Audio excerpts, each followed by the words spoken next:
Okay, FTP, what is it and why do we do it even? Look, we do our FTP, or our functional threshold power, because it gives us an indication of how well we're going, right? Whether we're improving on the bike, whether we're building, able to hold more watts for a longer period of time. And there's a number of ways to do it. There's a couple of the best ways to do it are you can either get out on your bike and do a 20-minute session at some stage out on the ride. You really need, if you're going to do it this way, you really need to make sure the road is as flat as you can. You don't want to be doing it on hills, and you want no wind basically. So you want the conditions to be good, and this is why it'll be difficult to get an accurate one out on the road, but it can be done, and you generally do it for about 20 minutes, and then you take 95% of that 20-minute effort. Okay, so that's one way to do it. The other way to do it, which is what I think is the most accurate way, is the way I'm doing it now on my indoor trainer. This way, there's no change in anything at all. If you really want to get an accurate FTP, for me, this is the best way to do it, because nothing changes. You're in the same environment each time you do your session, and this way you can just do exactly the same, where you go hard for 20 minutes and then you take your 95% of that effort, and that will give you your FTP, or your functional threshold power. Okay, so we'll just flip over now to my Strava account and we'll have a look at the data there.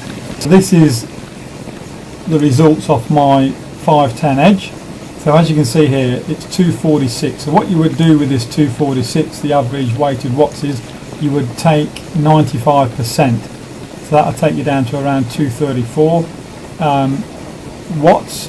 Now this is low for me. Now I'll tell you the reason why it was low. The day before, so yesterday, I did a heavy session on the indoor trainer for 20 minutes at a low cadence, and then I did 25 minutes of heavy weights.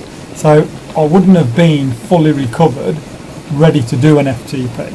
So this is a good demonstration of why you need, when you're doing your FTP, you need to make sure you are fully recovered and you have had maybe 3 or 4 days complete rest, so there's no fatigue at all. If you do it that way each time, you'll get the most accurate performance each time you do your FTP.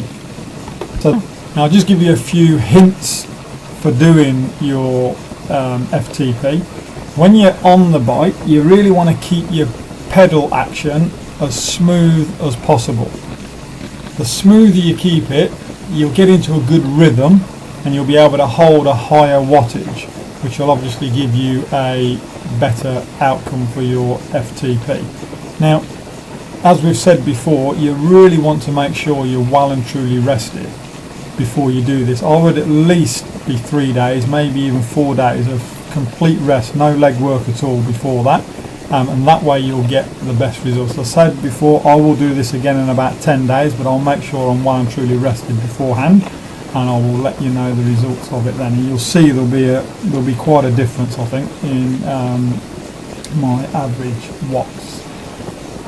The other way you can do it, you can work off your heart rate if you don't have a power meter. So you can do this with your heart rate as well. I'll give you the link to a website in a minute that will show you exactly how to work it out from your heart rate and how to work it out with your power meter.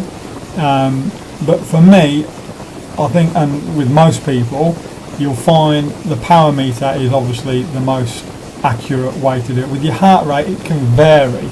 It can depend on how much sleep you've had, whether you've had, whether you've been drinking a heap of coffee during the week or a few days before it. There's a whole heap of things that it can affect. So power meter is the best way. But I'll flick over to this website now. I'll just show you this. This is a good website. I'll put the link down below, and this will give you pretty much everything you need. This little read here, it doesn't take you long to go through it, and it will tell you exactly how you need to set up your FTP. So I hope you enjoyed that video. If you've got any questions or comments, you can post them down below, and give us a thumbs up if you liked it, and I shall do some more.